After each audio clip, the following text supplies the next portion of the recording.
से लड़ता था, अब शिवसेना साथ है। उस वक्त ये डर था कि शिवसेना वाले जीत जाएंगे, तो इस वास्ते इनको दिया, अब शिवसेना भी इनके साथ है। मैं सलाम करता हूँ मेरी कलवा की आवाम को, उनको डराया गया मेरे जलसे में पहुंचने से पहले। एनसीपी और तुतारी के दोनों के लोग मेरे को यहाँ पर दिखे। जब मैं कैमरे पे बात करने के लिए उसको बोला तो अभी वो शर्मा रहे, नहीं बता रहे, लेकिन इतना तो देखने में मिला कि मोहब्बत सबको है। एमआईएम के अकबरुद्दीन ओवैसी से, इसके लिए वो सब उनकी खुद की सभा प्रचार चल रहे, वो छोड़ के ये सभा में आए एमआईएम के। मेरे गुर्दे खराब, मेरा स्प्लीन, मेरे ब्लैडर, एक गोली लेकर अभी भी घूमता हूँ। यहाँ है एक छोटी सी मुर्गी होती ना, जब उसको दाना डालते आ करके, वो उसको जब दाना नहीं मिलता वो वापस जाती, फिर दूसरी बार डालते हैं, फिर वो उसको कुछ नहीं मिलता वो वापस आती, तीसरी बार जब आवाज आती ना तो वो नहीं जाती है। आज जाके देखिए कहीं ना कहीं चड्डी गिल्ली मिलेगी। हमारे समाज में कुछ तीतर हैं जो कि माइंड को डाइवर्ट करते हैं कि ये जीत जाएंगे, आपके आने से इनको फायदा हो जाएगा। हमारे भाई लोग बीजेपी को वोट देंगे क्या? हमारे भाई लोग मनसे को वोट देंगे? वंचित बहुजन आघाड़ी को वोट देंगे? मैं कैमरामैन को बोलूंगा थोड़ा पीछे ही रहो, असद भाई के लिए इतना रिस्क मत लो, कैमरा थोड़ा महंगा है। दो बड़ी सभा एक ही दिन एक ही वक्त पर थी, इसी के लिए यहाँ पर एमआईएम की जो सभा लगी थी वहाँ पर आने मुझे लेट हो गया, मगर मैं आपको यहाँ पर माहौल दिखाना चाहता हूँ। सभा बहुत आगे लगी है, लेकिन लोग अगर आप देखेंगे यहाँ तक लोग आए हैं, खासकर अकबरुद्दीन ओवैसी को देखते हैं जो एमआईएम पार्टी से बिलोंग करते हैं। और उसके साथ साथ मैंने यहाँ पर कुछ अनोखी चीज़ भी देखी। मैंने ये भी देखा कि तुतारी पार्टी के भी लोग यहाँ पर आए हैं, नजीमुल्लाह की एनसीपी पार्टी है वहाँ के भी लोग यहाँ पर आए हैं, खासकर अकबरुद्दीन ओवैसी को देखने के लिए। और यहाँ पर अभी मैं कुछ लोगों से बात करूँगा, यहाँ के कुछ लोगों से जानकारी लूँगा ये सभा के बारे में। फिलहाल अगर आप मेरे पीछे स्क्रीन पे देख रहे हैं तो यहाँ पर अकबरुद्दीन ओवैसी सर जो एमआईएम से बिलोंग करते हैं वो स्टेज पर है, उनकी स्पीच चल रही है, लोग खचाखच आगे तक बढ़ा है। अभी मैं आगे भी जाकर आपको थोड़ा सा दिखाता हूँ। देखिए जनाब, पहली बात तो बहुत बहुत शुक्रिया कि आपने मुझे बोलने का मौका दिया। दरअसल इसमें कोई शक नहीं कि मजलिस के चाहने वालों की तादाद बहुत ज़्यादा है, लेकिन वोटों में कन्वर्ट इसलिए नहीं होता। मैं उसकी वजह है कि हमारे समाज में कुछ तीतर हैं जो कि माइंड को डाइवर्ट करते हैं कि ये जीत जाएंगे, आपके आने से इनको फायदा हो जाएगा, ये सरकार बीजेपी आ जाएगी। सिर्फ बीजेपी का डर दिखा के महज और कोई बात नहीं है, इसलिए वोटों में थोड़ा मामूली गिरावट। इस बार का माहौल कैसा लग रहा है? अल्लाह का फजल व करम है, माहौल बहुत अच्छा है। अगर लोगों ने इत्मीनान के साथ मजलिस को चाहा तो हमारी सीट निकल रही है। फर्स्ट टाइम सैफ पठान ऐसा कंटेस्ट कर रहे हैं। सैफ पठान की बेबाकी को मैं सलाम करता हूँ कि उस बंदे ने जितने जुल्म हैं, इस मुमरा की आवाम को चाहिए कि उसका साथ दे, क्योंकि वो लोकल बच्चा मुमरा का है। इसलिए मैं चाहूँगा मुमरा का आवाम सैफ का साथ दे। आपको क्या खास बात लगती है सैफ पठान के बारे में? मुझे खास बात ये लगती है कि अकबर ओवैसी साहब जो आए, इससे माहौल में और ज़्यादा चेंजेस होगा। ऑलरेडी चेंजेस था, हम लोग करीब 45% जो है देख रहे थे कि 45% हम लोग मुमरा में हैं, लेकिन कल की रिपोर्ट आपको इंशाल्लाह मिलेगी 75% के ऊपर। और 75% ऊपर का मतलब है कि इस मुमरा का बेटा जो एमएलए बनेगा यहाँ से, और ये 75% ही उनको जिता के लाएगा इंशाल्लाह। क्या मुद्दे पर इस बार चुनाव लड़ा जाएगा? बाकी जितनी पार्टियां हैं वो 25% में है। क्या मुद्दे पर चुनाव लड़ा जा रहा है इस बार? इस बार तो मुद्दे इतने सारे हैं, मुद्दे की तो कोई कमी ही नहीं है। अगर मुद्दे की आप बात करेंगे, स्लॉटर हाउस है, फिर उसके बाद कब्रिस्तान है, फिर उसके बाद 26 एकड़ जिसमें कॉलेज आना है, जिसमें ट्रामा सेंटर आना है, टोरेंट है, 1000 मुद्दे होंगे। अगर मुद्दे गिनाऊंगा तो मुझे लगता है 4-6 घंटा लग जाएगा। अब मैं इतना याद करके नहीं, क्योंकि मैं भी अभी सभा में था। तो मेरा ये बोलना है कि 100% इस बार इंशाल्लाह मुमरा की आवाम सैफ पठान को जिता के लाएगी और अपनी क़यादत को मजबूत करेगी। कल ही हमारी बात भी हुई थी और आज फिर हम यहाँ पर सभा में मिले।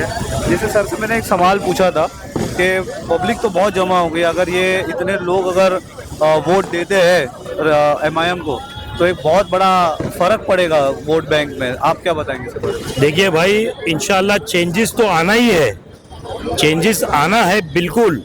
और इस वक्त मैंने जैसे 2 दिन पहले भी आपने मेरा पूछे थे तो मैंने यही बोला था कि सैफ पठान की हवा लहर है और घर घर में है। तो ये लोग सैफ पठान के लिए आए थे कि अकबरुद्दीन ओवैसी के लिए?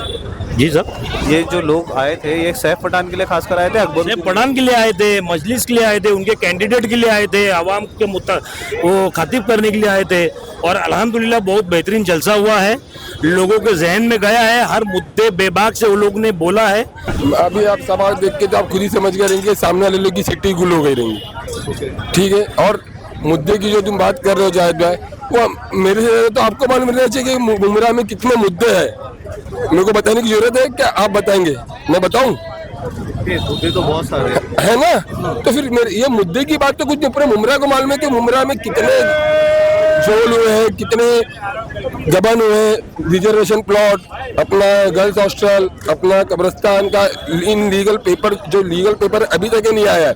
हम लोग 13 दिन मान्यता पेपर के लिए बैठे थे, वो पेपर अभी तक हम लोग को दिए नहीं। वो तो आचार संहिता लगी तो हम उठे हैं, मालूम है ना आपको वो, लेकिन हम लोग आचार संहिता करके उठे, लगी करके उठे, वो भी अगर नहीं, अगर पेपर मिलेगा तो हम लोग फिर वापस से बैठेंगे।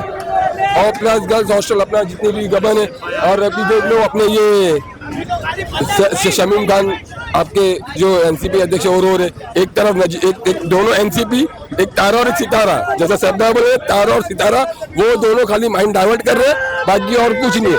लड़ाई सिर्फ एनसीपी, शरद पवार गुट और एमआईएम में, और इंशाल्लाह एमआईएम जीत के आएंगी 101%, ये मेरा दावा है।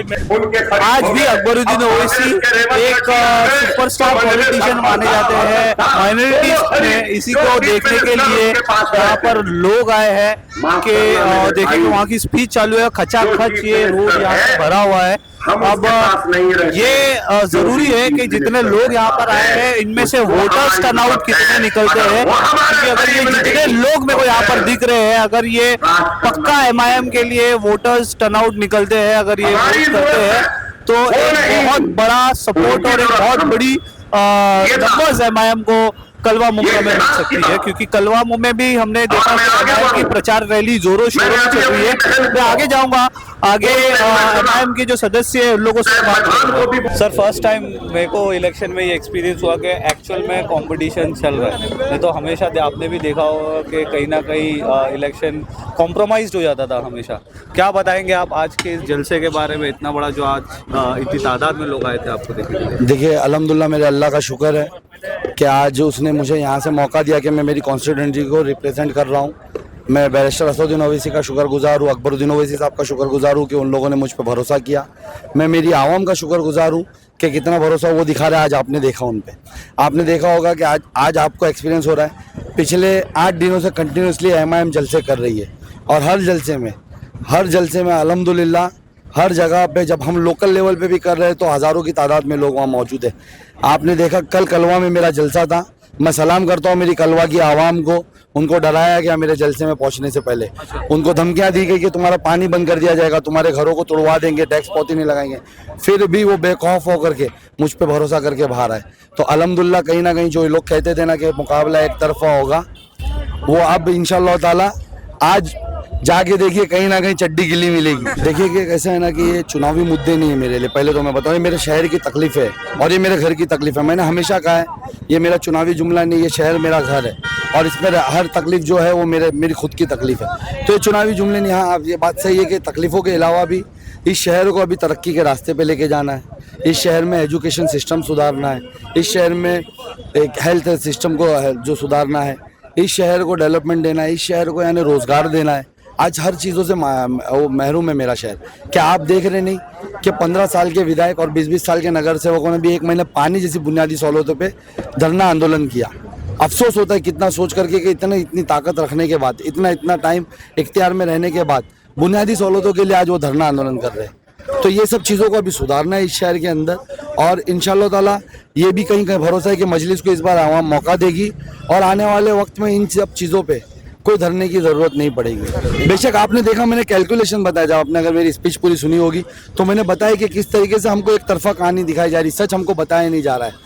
हम लोगों को ये नहीं बताया जा रहा कि कलवा में 2,10,000 में 8 जन का डिवाइडेशन है और मुमरा में सिर्फ 2 जन का डिवाइडेशन है, वो भी 2,70,000 वोटों में। अगर हम 50-50% या 51-52% भी रेशियो पकड़ते तो वहाँ 2,10,000 है, जिसमें से 1,10,000 गिरेगा 52 के हिसाब से, और यहाँ पर 2,70,000 है, जिसमें से 1,40,000 गिरेगा। आप सोचिए वहाँ 8 मुख्तलिफ पार्टियाँ लड़ रही है और वहाँ के लोकल लीडरान लड़ रहे हैं। आपने देखे, मैंने अपनी स्पीच में बताया कि यहाँ के MLA लेंगे बीजेपी और शरद पवार गुट वहाँ पर वोट लेगा। वहाँ पर दूसरा जो बीजेपी के अलायंस में है अजीत दादा पवार गुट, वो वोट लेगा। वहाँ पर मनसे का लोकल कैंडिडेट है कलवा में, वहाँ पर वंचित बहुजन आघाड़ी का लोकल कैंडिडेट है, वहाँ भाजपा का लोकल कैंडिडेट है, वहाँ पर महाराष्ट्र राष्ट्रीय पार्टी का लोकल कैंडिडेट है, वहाँ हमारी एक बहन आज़ाद उम्मीदवार है। उसके बाद मजलिस वहाँ पर वोट लेगी, 8 जन में वहाँ वोट बैठेंगे। आप सोचिए मुमरा में 2,70,000 में क्या आप बीजेपी को वोट देंगे? मैं आपसे पूछता हूँ, जवाब दे सकते हैं, आपको इशू नहीं, क्या आप बीजेपी को वोट देंगे? मैं पूछ रहा हूँ, ये अपना एक पर्सनल ठीक है, क्या हमारे भाई लोग बीजेपी को वोट देंगे? क्या हमारे भाई लोग मनसे को वोट देंगे? वंचित बहुजन आघाड़ी को वोट देंगे?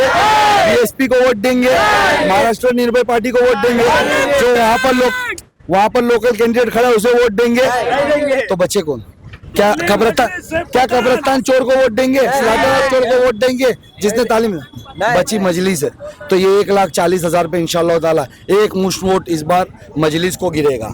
और हमें पूरी उम्मीद है कि जो लोग ये कहते थे ना कि ये लोग क्या वोट पाएंगे, इंशाल्लाह ताला ये लोग कम से कम 30 से 40,000 वोटों से हमको जिता के दिखाएंगे। नहीं देखिए, ऐसा कहीं भी नहीं है। मैं फैजी साहब की पर्सनल लेवल पे रिस्पेक्ट करता हूँ। मैं खुद शौक हूँ कि उन्होंने ऐसा डिसीजन क्यों लिया, क्योंकि यानी वो कंटिन्यूसली मेरे कांटेक्ट में रहे। उन्होंने मुझसे फॉर्म भरते टाइम भी कहा कि वो मेरे साथ है, मेरे फॉर्म भरने के बाद विड्रॉ की डेट पे भी उन्होंने कहा कि वो मेरे साथ है।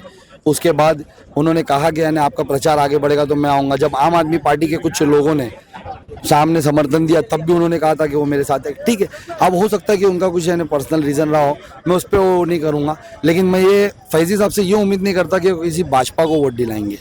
वो किसी ऐसे को वोट दिलाएंगे जिसको वोट देने के बाद यहाँ का वोटर्स उस चीज़ में शामिल हो जाएगा कि मस्जिदों के अंदर हमले हो, उस चीज़ में शामिल हो जाएगा कि हमारी किसी बुजुर्गों के ऊपर हमले हो, उस चीज़ में शामिल हो जाएगा कि कहीं पे हमारे घरों पे बुलडोजर चलाया जाए उसमें। तो ये कहीं ना कहीं मुझे ये उम्मीद नहीं थी कि वो ऐसे कोई कैंडिडेट को समर्थन देंगे जो बीजेपी के साथ होगा। हमेशा मैंने जैसे अभी कहा, चुनाव मतलब बदलाव।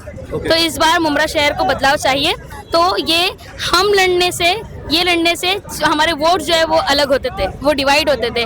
तो शहर की भलाई के लिए हमने ये कदम उठाया कि आज हमको जो है वो इत्तेहाद दिखाना है। आज हमको यहाँ से एक ऐसी मिसाल देनी है कि लोग बोलना चाहिए मुमरा में जो मुसलमान है वो एक दूसरे की टांग नहीं, वो एक दूसरे का हाथ पकड़ के ऊपर लेकर जाते और कामयाबी के जो है कदम चूमते। वोटर टर्नआउट निकलेंगे और इस बार लोग जो है वो दिखाएंगे इनको, क्योंकि लोग देखो क्या होता है पता है क्या? मैं एक एग्जाम्पल दूंगी। एक छोटी सी मुर्गी होती ना, जब उसको दाना डालते आ करके, वो उसको जब दाना नहीं मिलता वो वापस जाती, फिर दूसरी बार डालते हैं, फिर वो उसको कुछ नहीं मिलता वो वापस आती, तीसरी बार जब आवाज आती ना तो वो नहीं जाती है, उसको मालूम होता है कि ये मुझे पागल बना रहा है। तो उसी तरीके से ये लोग, अब मुमरा की जनता समझ गई है कि ये बार बार दाना डाल रहे बस, और ये लोग देने कुछ नहीं वाले। तो जो देने वाला है वो आज पूरी सभा में शामिल थे, उनको पता है, उनको यकीन है कि यहाँ से कुछ मिलने वाला है। MIM और मुस्लिम लीग का जो इत्तेहाद है वो कुछ देगा मुमरा वालों को, इसलिए वो भरोसे के साथ लोग यहाँ पर जो है जमा। एक आखिरी सवाल है मेरा कि मैंने देखा हो कि जगह जगह पर आप भी MIM का कैंपेनिंग कर रहे हैं, मुस्लिम लीग का भी चोला पहने, MIM का भी आपने वो पहन के कैंपेनिंग कर रहे हैं। वाई सैफ पठान? क्योंकि पूरे शहर भर में जो है, जो लोगों के लिए काम कर रहा है सच्चे दिल से, नेक नियत से, जो मुझे समझ में आया, मेरे भाई ने भी मुझसे कहा था कि हम दोनों जो है वो कुछ साथ में करेंगे इस शहर के लिए। तो ये हमारा एक पहले से मंसूबा था कि शहर के लिए कुछ करना है, तो ये मौका था। और मेरा भाई जो है वो मुझसे उम्र और तजुर्बे में बड़ा है, वो मुझसे पहले से वो इस फील्ड में है, इस शहर में। मुझे आकर कुछ 6-7 साल हुए, 5-6 साल हुए हैं, लेकिन वो मुझसे ज़्यादा, तो मुझे ऐसा लगा कि शायद वो हकदार ज़्यादा है। तो हमने कोशिश की कि भाई हम हमारे भाई को सपोर्ट करके इस शहर के लिए जो है वो एक कुर्बानी देना कोई बड़ी बात नहीं है, क्योंकि कुर्बानियों से ही चीज़ें हासिल होती है, चाहे वो इस्लाम हो, चाहे वो इस देश की जो आज़ादी हो, वो कुर्बानियों से ही मिली है। तो हम भी कुर्बानी देने के लिए तैयार अपने शहर के लिए। सर कैसी रही सभा? ठीक है, मजा आया? तो किसकी तरफ रुझान है इस बार इलेक्शन में? शेख पठान की तरफ है। वोट उनको ही देंगे? हाँ। क्या लगता है इस बार किसकी हवा चल रही है? इस बार आप ही देख ही लिए हो ना किसका हवा चलता है। बहुत बढ़िया, माशाअल्लाह, अल्लाह का लाख लाख शुक्र है कि हमारे भाई साहब इंशाअल्लाह जरूर जीतेंगे। सैफ पठान साहब। इस तैयार फसल को काटो, अपने कौम के मुकद्दर को बदलने निकलो। जरूर होगा, क्यों नहीं होगा। अरे अगर आज हम यही सोचेंगे, अरे नहीं ऐसा नहीं, हम तकसीम होंगे तो वो जीत जाएगा, वो जीत जाएगा, हाँ सही है, तकसीम होंगे तो ये वो जीत जाएगा, एक हो जाएंगे तो सैफ पठान जीत जाएगा।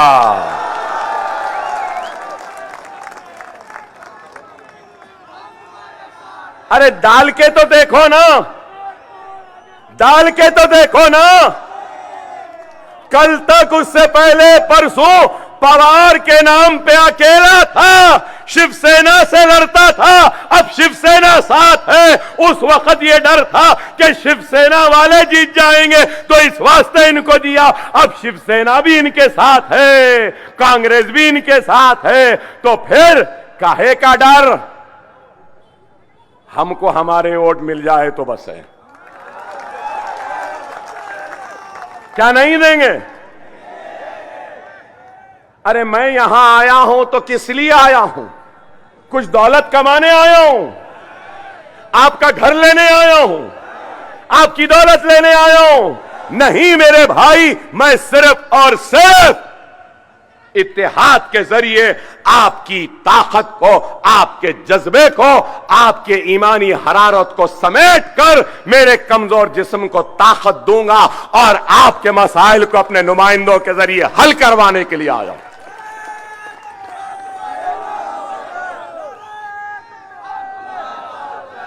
मेरे मुमरा के भाइयों,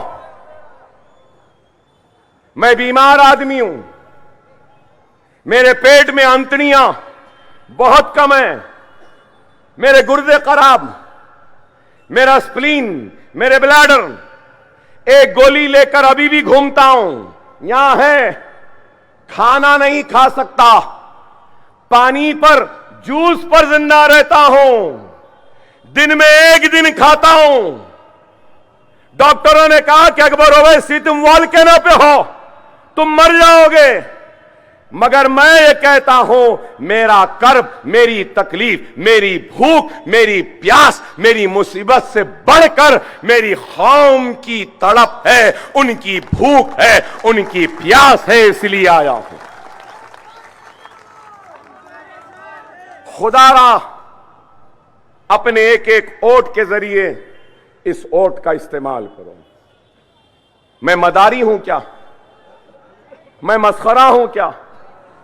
मैं तमाशाई नहीं हूं मेरे भाई, मैं अपनी कौम का दर्द लेकर आया हूं, उनकी तकलीफ को लेकर आया हूं, उस कौम की पिछड़ेपन को लेकर आया हूं, नाइंसाफी को लेकर आया हूं। अगर तुमसे नहीं मांगा तो किससे मांगू? मैं पूछना चाहता हूं, तुमसे नहीं तो किससे मांगू? खुदारा समझो, समझो, हर एक की अपनी आइडियोलॉजी है ना। शिवसेना वीर सावरकर को मानती है, बीजेपी हिंदुत्व और श्यामा प्रसाद मुखर्जी और गोलवालकर को मानती है, कांग्रेस गांधी, हर एक की आइडियोलॉजी है। लेकिन क्या यह इलेक्शन आइडियोलॉजी पे हो रहा है? तो मेरा सवाल है, क्या उद्धव ठाकरे, गोलवालकर, सावरकर, श्यामा प्रसाद मुखर्जी का सबक गांधियों को पढ़ाने में कामयाब हो गए, या गांधियां अपना सेक्युलरिज्म का सबक इनको पढ़ाने में कामयाब हो गए? क्या यह गलत है? उद्धव ठाकरे ने असेंबली में कहा, बाबरी मस्जिद को शहीद करने में हम भी थे। क्या यह गलत है कि बाल ठाकरे ने कहा, हाथ नहीं मेरा पैर था? क्या यह गलत है 1992 और 93 के फिसादात में इज्जतों को, इस्मतों को लूटने वाले कोई और नहीं, शिव सैनिक थे? क्या है या नहीं? क्या बोलने की भी हिम्मत नहीं रही आप में? क्या ये लोग नहीं थे? क्या श्री कृष्णा कमेटी ने नहीं कहा कि इज्जतों को लूटने वाले ये लोग थे? इस्मतों को लूटने वाले ये लोग थे, बस्तियों को जलाने वाले ये लोग थे। तो सवाल ये पैदा होता है कि मराठा और महाराष्ट्र का मुसलमान रहजनों को अपना रहबर कैसे समझने लगा, लुटेरों को, डाकुओं को अपना हमदर्द कैसे समझने लगा, हमारी इज्जतों को लूटने वाले जालिमों को मोहसिन समझने लगा। उस वक्त का जालिम, उस वक्त का रहजन, उस वक्त का जानी, उस वक्त का जालिम आज का मोहसिन, आज का हमदर्द नहीं हो सकता। क्या ये मेरा मुतालबा आपको कबूल है? कबूल है? कबूल है? तो जोरदार नारा लगाओ, नारे तकबीर, नारे तकबीर, नारे तकबीर। हिंदुस्तान, हिंदुस्तान, भारत, भारत, इंडिया, इंडिया, आपका इत्तेहाद जिंदाबाद। कुर्बान जाऊं इस मोहब्बत पे, इस इत्तेहाद पे।